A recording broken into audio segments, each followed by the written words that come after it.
สบายดีมากับเครื่องอีกเลยเด้อเห็นบออันนี้ก็กำลังจะออกพาลูกออกไปหาหมอเนาะแล้วก็สิมาเอาเครื่องซุ่มนี่แหละไปบริจาคอยู่เทิงตู้น้ำเนาะเมื่อวานนี่ไปเอาเครื่องใส่ไปบริจาคแล้วเห็นมันแป้นหลายเนาะบ่มีคงกินบ่มีใครเอาไปปะเลยเนาะก็เลยคืนนี้ก็เลยมาหาเก็บเอาของกินในเฮือนนี่แหละเนาะตัวเขาซื้อมาเมียให้ลูกกินบอแบบสินะเห็นบอมีอันนี้แมคโครนีอันกินเด็กน้อยมีการหมักกินได้น่ะอันนี้ก็มีข่าวเนาะข่าวเป็นข่าวแบบคือข่าวกล้องนะbrown rice เนาะ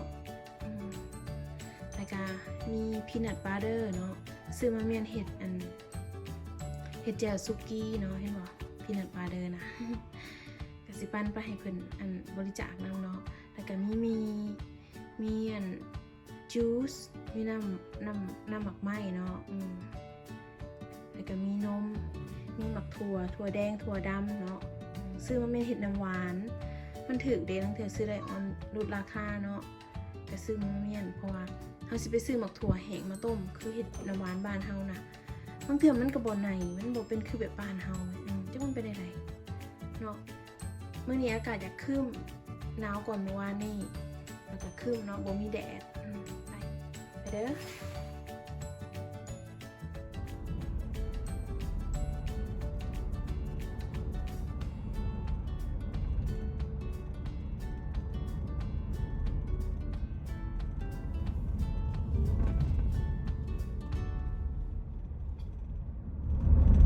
ลงตะคู่เนาะมันก็เลยหลายโค้ง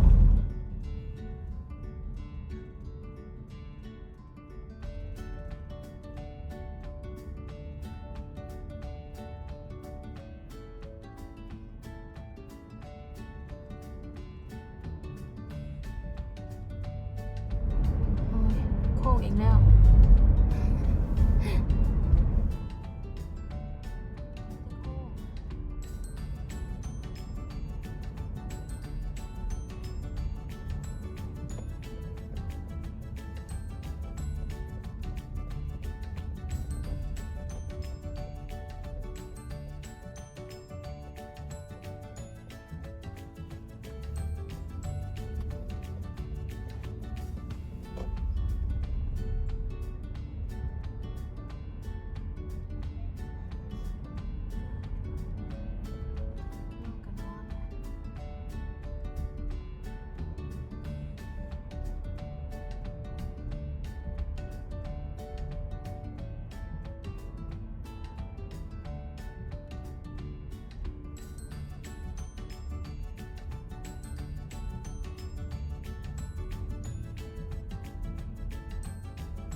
ฮอดแล้วนี่เด้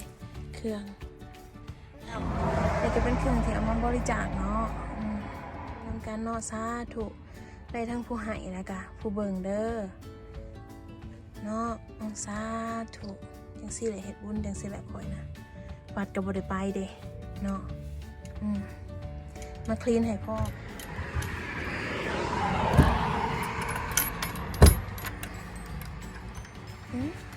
ได้ก่อนแล้วนี่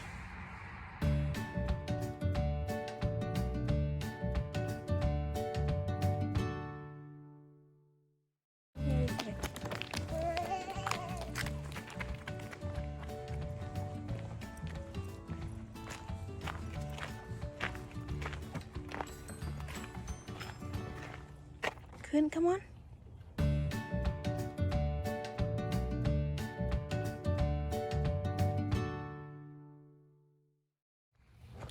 นี่แหละก็รับอยู่เห็นบ่ใส่ซีทเบลอันได้บ่Yeah, I get it. นี่เลย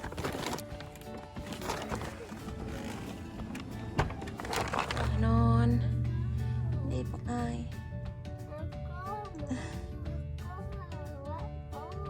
เมื่อบอกป่ะนี่อุ้ยแดดกำลังออกเห็นบ่แดดกำลังออก